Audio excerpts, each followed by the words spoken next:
सिंध की तारीख़ ते तहक़ीक़ के सिलसिले में रुख सिंधी दोस्ताना साथियों से मुखातिब आहियां।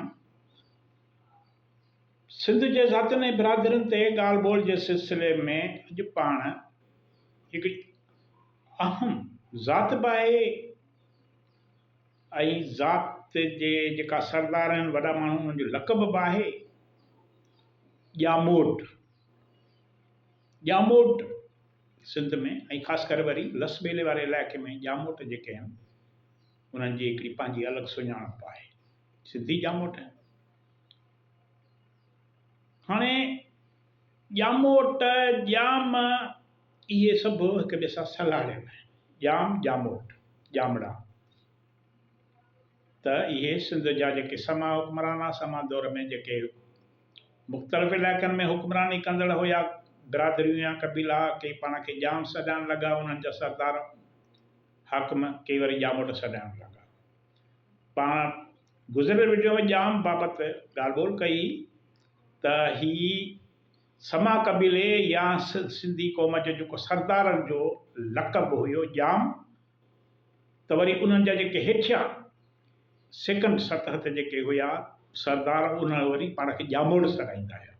जीअं राजा जो पुटु राजपूत ऐं नवाब जो पुटु नवाबज़ादो सॾिबा आहिनि, अहिड़े नमूने सां ॼाम जो पुटु वरी या हेठी बिरादरीअ जे जेके हुया उहे वरी ॼामोट सॾाईंदा।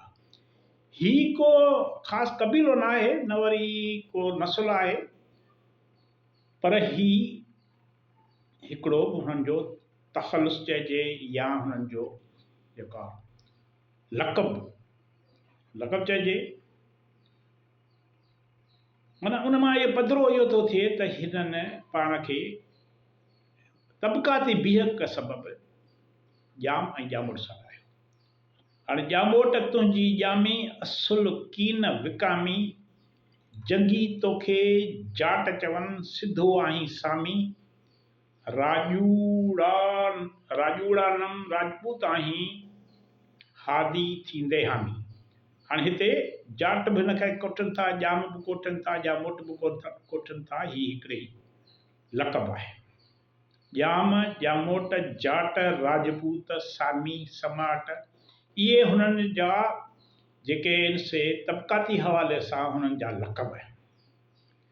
सिंध में जेके बहादुरी इज़त ऐं वॾमाणपे जे हवाले सां इहे माण्हू पाण खे पंहिंजो लक़ब ॾींदा हुया ॼाम ॼामोट। हाणे बलोचिस्तान जी सकाफ़ती इंसाइक्लोपीडिया आहे, उन में आहे त ॼामोट लक़ब तमामु वॾनि ऐं मोतबर माण्हुनि लाइ इन इलाइक़नि में इस्तेमालु थींदो हो। सिंध जा इलाइक़ा लस ॿेलो इहे सॼे सिंध जा बाज़ीर सिंध जा इलाइक़ा रहिया आहिनि। ॼामोटनि जे सरदार लाइ ॼाम जो लक़ब ऐं वरी जेके उन्हनि जे हेठां नंढा सरदार हूंदा उहे पाण खे ॼामोट सॾाईंदा। ॼामोटनि जा अकाबर वरी पाण खे अरबाब या रईस सॾाईंदा आहिनि। माना दर्जे बंदी हुननि में ॼाम ॼामोट रईस अरबाब।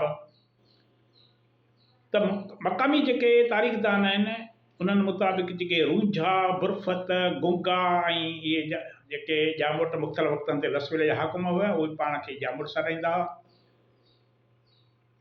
बुरफ़त जेका ज़ात आहे असां वटि, इहे जॾहिं इन मां जेके उन्हनि जा माण्हू सरदार वॾा माण्हू हुक्मरान हुआ उहे बि पाण खे ॼामोट सॾाईंदा। त ॼामोट बि हिकु लक़ब आहे।